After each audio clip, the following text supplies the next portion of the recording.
A busy day in one of Damascus' public hospitals. Staffing is at full strength here, but there is a medicine problem. Pharmaceutical supplies were one of Syria's success stories.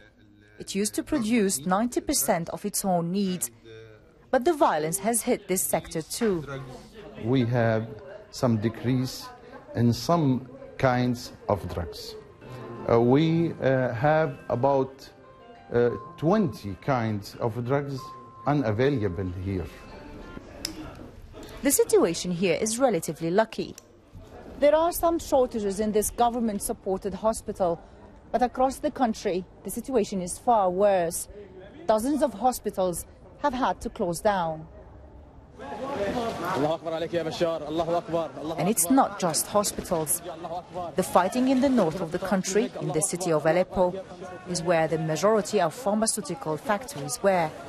It's reaching a point of crisis. I think it has been really struggling for 2 years now, since the beginning of the crisis, to stay alive and to keep going despite very difficult conditions with sanctions, which has really affected the pharmaceutical industry. How much of it is still operating or producing?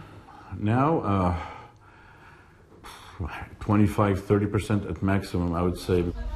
For now, shelves of pharmacies in Damascus are still full, but the chemist says they are beginning to feel the strain.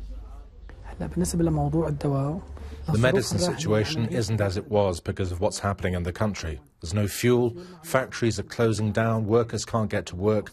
We're getting some shipments, but not as it used to be, and definitely not according to the needs. The government recognizes there's a problem and is reaching out for help. They have turned to WHO and asked for assistance. We are talking about essential medicines here, which are life-saving.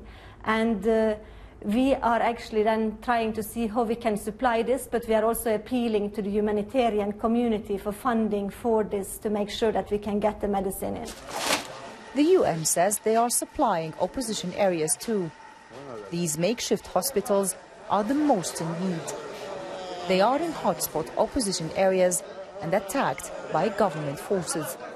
Medical staff here are the most at risk, and it's dangerous to get supplies in. Lina Sinjab, BBC News, Damascus.